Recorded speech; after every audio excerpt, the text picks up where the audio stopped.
सभी साथियों को नमस्कार। मैं कुलदीप कुमार के स्टडी परिवार में आप सभी का हार्दिक अभिनंदन करता हूं। आज मैं आपके सामने उपस्थित हुआ हूं हिंदी साहित्य का इतिहास के अगले चरण में, जिसका नाम है आदिकाल की विशेषताएं और प्रवृत्तियां। चाहे विशेषताएं कहें चाहे प्रवृत्तियां। साथियों, इससे पहले आदिकाल से संबंधित कई महत्वपूर्ण वीडियो अपलोड कर दिए जा चुके हैं। अगर आप नेट की या इसके अलावा बीए प्रथम वर्ष, द्वितीय वर्ष या तृतीय वर्ष के छात्र हो तो आप वह वीडियो एक बार जरूर देखें। इसके अलावा जो विश्वविद्यालय है, उन विश्वविद्यालय में जो एडमिशन या प्रवेश के लिए जो परीक्षा आयोजित की जाती है, उससे संबंधित ये वीडियो है जो आपके लिए बहुत ही महत्वपूर्ण है। फर्स्ट ग्रेड, सेकंड ग्रेड, इनमें भी इन वीडियो की अहम भूमिका है। साथियों, अगर आप मेरे YouTube चैनल पर नए हैं तो सब्सक्राइब करें, लाइक करें, कमेंट करें और शेयर करें। दोस्तों, वीडियो अंत तक जरूर देखें क्योंकि ये विशेषताएं, प्रवृत्तियां किसी न किसी तरीके से परीक्षा में पूछी जाती है। ज़्यादा समय न लेते हुए बढ़ते हैं हिंदी साहित्य के इतिहास की तरफ, जो हिंदी साहित्य में रीढ़ की हड्डी है।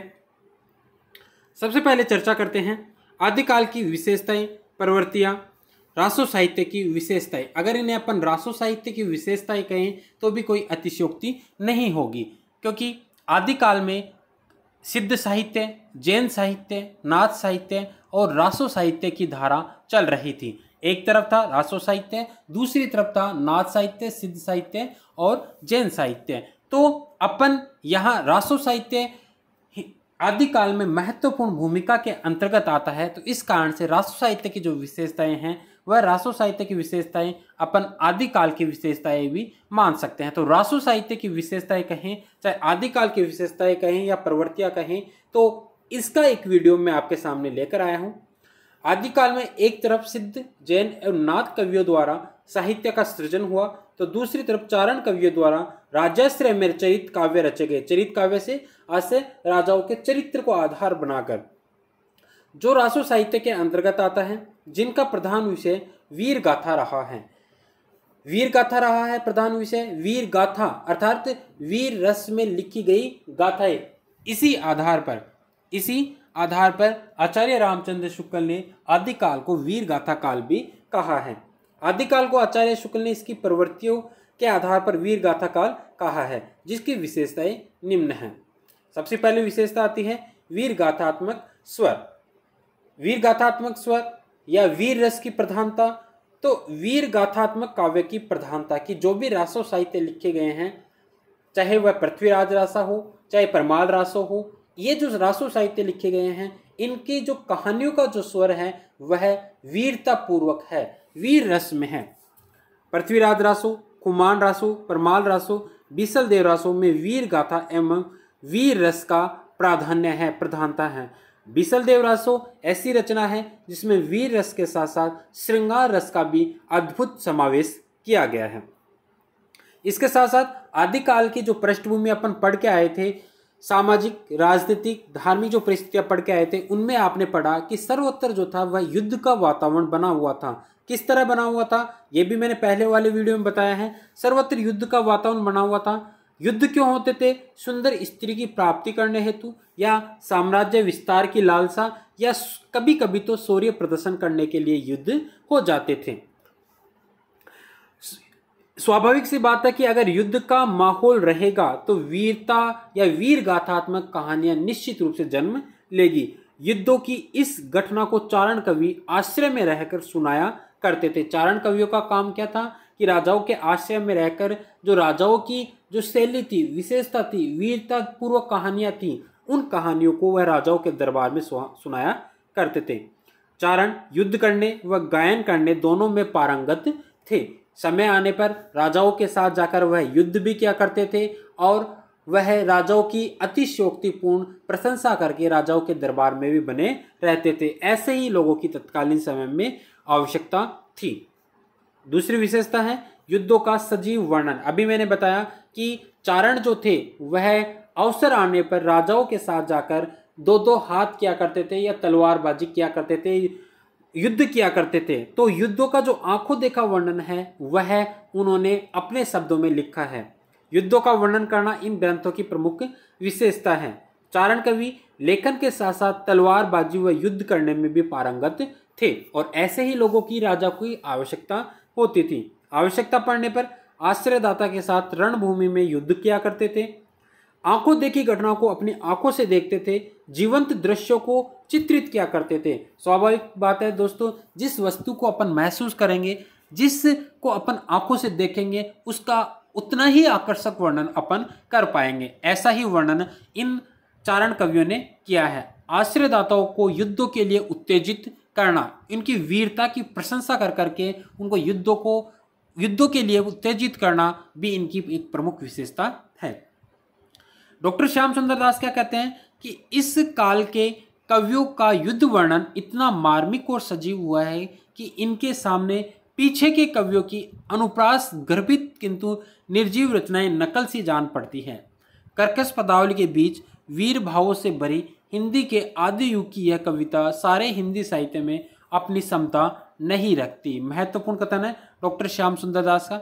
अगली विशेषता की तरफ चलते हैं। श्रृंगारिकता का अद्भुत समावेश, के केवल वीर रस ही प्रधान नहीं है, साथ ही साथ श्रृंगार रस का भी बहुत ही सुंदर परिपाक वर्णन किया गया है। वीर रस के साथ श्रृंगार रस का भी प्रयोग। राजा अपनी वीरता एवं गौरव की प्राप्ति के लिए सुंदर स्त्रियों को प्राप्त करने के लिए युद्ध करते थे। नारी लिप्सा के कारण काव्यों में श्रृंगार रस का वर्णन। बिसलदेव रासो श्रृंगारिकता की दृष्टि से अत्यंत महत्वपूर्ण ग्रंथ है। दोस्तों, श्रृंगारिकता का समावेश कुछ इस तरह से हुआ कि युद्ध होते थे वह किसी सुंदर स्त्री को या राजकुमारी को प्राप्त करने के लिए किए जाते थे। तो जो चारण कवि है उस राजा के साथ उस सुंदर राजकुमारी का नाम जोड़कर उसका सुंदर वर्णन किया करता था, श्रृंगारिक वर्णन किया करता था। इस प्रकार श्रृंगारिकता का समावेश हुआ। आश्रयदाताओं के यश का गुणगान। अधिकांश कवि राजाश्रित होने के कारण राजाओं का गुणगान करना ही अपनी निष्ठा समझते थे कि उनकी निष्ठा क्या है, उनका धर्म क्या कहता है कि राजाओं का गुणगान करना ही अपना कर्तव्य समझते थे। तो वह राजाओं के दरबार में रहकर राजाओं की प्रशंसा किया करते थे। राजाओं की स्तुति, उनके शौर्य की प्रशंसा करना, काम कलाओं की निपुणता, शासकीय व्यवस्था आदि विषयों को काव्य का विषय बनाकर अपनी रचना धर्मिता निभाई। रचना धर्मिता तो क्या थी, क्योंकि वे चारण थे और चारणों का गुण है वाक्पटुता होना, राजाओं की प्रशंसा करना, लेखन कार्य करना। तो ये कार्य, इन सभी कार्यों में वह पारंगत थे। इस कारण राष्ट्रीयता का अभाव पाया जाता है। महत्वपूर्ण विशेषता है, कई बार पूछी गई है निम्न में से कौन सा कथन गलत है, तो वहाँ यही आएगा क्योंकि राष्ट्रीयता का अभाव पाया जाता है, क्योंकि ये कवि राजाओं की प्रशंसा में लगे रहते थे। इस कारण से राज दरबार से बाहर निकलकर इन्होंने कभी राष्ट्र का, जनता का हित नहीं सोचा। प्रामाणिकता में संदेह की स्थिति। पृथ्वीराज रासो, कुमान रासो, परमाल रासो, बिसलदेव रासो की प्रामाणिकता व अप्रामाणिकता विद्वानों के मध्य विवाद का विषय है। ये विवाद का विषय क्यों है, इसके लिए मैं एक नया वीडियो लेकर आऊँगा जिसमें विस्तृत रूप से सारी जानकारी दी जाएगी। इन पुस्तकों में कई शताब्दियों तक लगातार परिवर्तन होते रहने के कारण मूल रूप दब गया। कि प्रामाणिकता में संदेह क्यों उत्पन्न हुआ, क्योंकि जैसे जैसे नए नए विद्वान आए उन्होंने अपने अनुसार इन्हें क्या किया, तोड़ा मरोड़ा और अपनी तरह से इनको प्रस्तुत किया, जिससे इनका मूल रूप जो था वह दबता चला गया और वह मूल रूप छिप गया। तिथियां, घटनाएं, इतिहास विरुद्ध है, प्रामाणिकता में संदेह है। यहाँ तक कि पृथ्वीराज रासो है, उस पृथ्वीराज रासो को भी रामचंद्र शुक्ल एक जाली ग्रंथ ठहराते हैं। ऐतिहासिकता का अभाव। इतिहास के विषय को लेकर काव्य की रचना लेकिन इतिहास की कसौटी पर खरा नहीं उतर पाते। कि इतिहास को आधार बनाकर, जैसे पृथ्वीराज रासो है, पृथ्वीराज चौहान को आधार बनाकर लिखा गया, लेकिन इतिहास की कसौटी पर खरा नहीं उतर पाते। कई मतभेद में उत्पन्न होते हैं। दूसरा, आदिकालीन रचनाओं में कल्पना की प्रचुरता पाई जाती है और स्वाभाविक बात है कि अपन साहित्य लिख रहे हैं तो उसमें कल्पना का समावेश निश्चित रूप से होगा। और ऐतिहासिकता, अगर साहित्य में अपन इतिहास ढूंढने जाएंगे तो अपन उसमें इतिहास कुछ भी नहीं ढूंढ सकते। पात्र, सन, तिथियां इतिहास सम्मत नहीं है, इस कारण से ऐतिहासिकता का अभाव भी पाया जाता है। इसके अलावा संकुचित राष्ट्रीयता। संकुचित राष्ट्रीयता की ये इस तरह से है कि जो राजा वगैरह जो थे वह अपने सीमित क्षेत्र को ही अपना राज्य समझते थे, उससे बाहर निकलकर ये जाना नहीं चाहते थे। इस संकुचित राष्ट्रीयता के कारण इसी का परिणाम होता है कि भारत पर यवन आक्रमण होते हैं और उनका शासन उनका वंश यहाँ पर स्थापित हो जाता है। इसी संकुचित राष्ट्रीयता के कारण जो अनेक वंश स्थापित हो जाते हैं और राजपूत जो शासक थे वह लड़ते झगड़ते हैं। प्रकृति का चित्रण आलंबन और उद्दीपन दोनों रूपों में प्रकृति चित्रण किया गया है। आलंबन और उद्दीपन क्या होते हैं ये किसी अन्य वीडियो में मैं स्पष्ट रूप से आपको समझाने का प्रयास करूंगा। प्रकृति चित्रण के अंतर्गत वस्तुओं की गणना की प्रकृति चित्रण के अंतर्गत जैसे राजा युद्ध करने के लिए जा रहा है तो उस समय नदी, नहर, तालाब, पेड़ पौधे, सूर्य, चंद्रमा आदि का वर्णन भी इन्होंने अपने काव्य के अंतर्गत किया है। अगली विशेषता है भाषागत वैशिष्ट्य। अपभ्रंश, मैथिली, डिंगल, पिंगल भाषाओं की प्रधानता रही है। डिंगल क्या होती है? डिंगल होती है कि अपभ्रंश के साथ राजस्थानी भाषा का समावेश जो होती है वह डिंगल होती है। पिंगल अपभ्रंश के साथ जो ब्रज भाषा का समावेश होता है वह पिंगल होती है। खड़ी बोली का प्रारंभिक रूप भी आदिकाल में देखने को मिलता है। चारण डिंगल भाषा में उच्च स्वर में पढ़ते थे। चारण जो जोर जोर से काव्य को पढ़ा करते थे, जो उच्च स्वर के लिए उपयुक्त थी। कौन सी भाषा? डिंगल भाषा। हजारी प्रसाद द्विवेदी क्या कहते हैं कि 10वीं से 14वीं शताब्दी का काल भाषा की दृष्टि से अपभ्रंश का ही बढ़ाव है।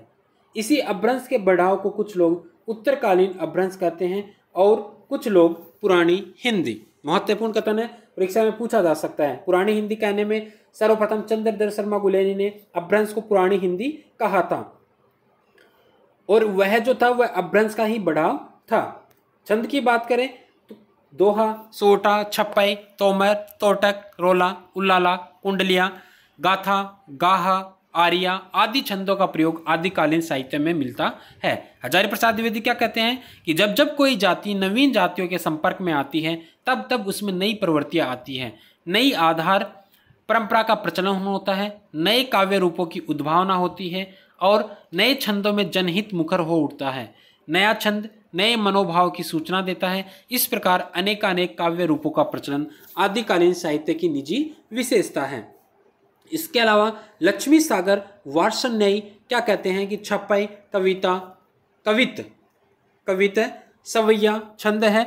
बरवे, साखी, सबद, फाग, अखरावट, मंगल काव्य, चांचड़, लीलापद, आल्हा आदि अनेक प्रवृत्ति छंदों और काव्य रूपों का बीज रूप में प्रयोग इसी काल में मिलता है कि सर्वप्रथम इन छंदों का प्रयोग यही किया गया था। इसके अलावा हजारी प्रसाद द्विवेदी क्या कहते हैं कि रासों के छंद जब बदलते हैं तो श्रोता के चित्त में प्रसंगानुकूल नवीन कंपन उत्पन्न करते हैं। यह किसके संदर्भ में कहा गया है? पृथ्वीराज रासों के संदर्भ में। और पृथ्वीराज रासों को छंदों का अजायब घर भी कहा जाता है। मिश्र बंधु ने कहा था। शिव कुमार शर्मा इस साहित्य में छंद क्षेत्र में मानो एक क्रांति ही हो गई।